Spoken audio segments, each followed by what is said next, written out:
Hello everyone, आप सबका स्वागत करता हूँ एक बार फिर से अपने इस यूट्यूब चैनल डिस्ट्रिक्ट ज्ञान में। तो आज के इस वीडियो में हम आपको जो ईटीटी डीएलएड का कोर्स करना चाहते हैं और एडमिशन के लिए उन्होंने जो टेस्ट है वो क्लियर कर लिया है, तो अब आपकी जो काउंसलिंग है वो होने वाली है।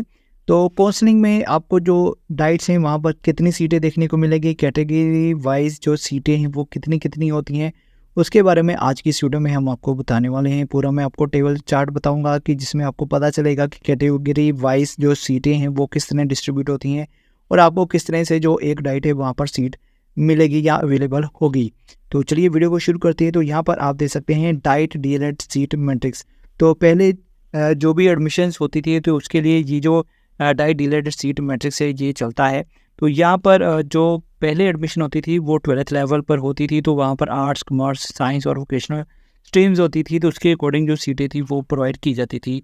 बट इस बार जो एंट्रेंस एग्ज़ाम लिया गया है तो अब मेरिट के आधार पर ही जो एडमिशन है वो करवाई जाएगी, बट यहाँ पर जो सीटें हैं वो वही रहेंगी।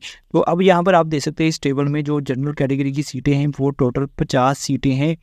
तो आपको जो जनरल कैटेगरी की सीटें हैं एक डाइट में 50 सीटें मिलने वाली हैं। तो जो भी जनरल कैटेगरी के कैंडिडेट होंगे या स्टूडेंट्स होंगे, अगर वो किसी डाइट्स में एडमिशन लेना चाहते तो वहाँ पर अगर जनरल कैटेगरी की 50 सीटें फुल हो जाती हैं तो उनको किसी और डाइट में एडमिशन लेनी पड़ेगी। अगर हम बात करें पीसी कैटेगरी की, तो पीसी कैटेगरी के लिए 12 सीटें होती हैं। तो जो भी 12 सीट्स हैं अगर एक डाइट में फुल हो जाती हैं तो उनको नेक्स्ट और डाइट में एडमिशन के लिए अप्लाई करना पड़ेगा या जो चूज़ है वो करना पड़ेगा नेक्स्ट और डाइट को। तो इसके बाद अगर हम बात करें एससी कैटेगरी की, तो एससी कैटेगरी में 2 कैटेगरीज आती हैं, आर&ओ एंड M&B। तो इन दोनों की 10-10 सीटें हैं, यानी कि जो एससी कैटेगरी है उनके लिए 20 सीटें हैं। उसके बाद आती है एक्स सर्विसमैन की, तो उसके लिए 5 जो सीटें हैं वो हैं जनरल एक्स सर्विसमैन जो होंगे। इसके अलावा जो बीसी एक्स सर्विसमैन होंगे उनके लिए 1 सीट है। उसके बाद एससी एक्स सर्विसमैन के लिए 4 सीटें हैं। इसके अलावा जो फ्रीडम फाइटर हैं उनके लिए 2 सीटें हैं। स्पोर्ट्स कोटे की बात करें तो उसके लिए 1 सीट है। अगर हम ऐसी स्पोर्ट्स कोटे की बात करें तो उसके लिए 2 सीटें हैं। अगर हम हैंडीकैप कोटे की बात करें तो उसके लिए 3 सीटें हैं। तो यहाँ पर हम अगर टोटल करें तो यहाँ पर टोटल एक डाइट में 100 सीट्स आपको देखने को मिलेंगी। तो इसके अकॉर्डिंग ही आपको एडमिशन के लिए जो डाइट्स हैं वहाँ पर अप्लाई करना पड़ेगा और अपने जो डाइट्स हैं वहाँ पर एडमिशन के लिए जो सीटें हैं उनको चूज़ करना पड़ेगा। तो यहाँ पर आप देख सकते हैं कि जो टेबल है मैंने आपको दिखा दिया है, तो इसके अकॉर्डिंग ही आपको एडमिशन जो है वो डाइट्स में मिलेंगी। तो कितनी डाइट्स हैं, कौन कौन सी डाइट्स हैं, वो उसके बारे में मैं नेक्स्ट वीडियो में आपको बता दूंगा। तो इस वीडियो में सिर्फ मैंने आपको जो नंबर ऑफ़ सीट्स हैं एक डाइट में कितनी सीट्स हैं उसके बारे में आपको बताना था।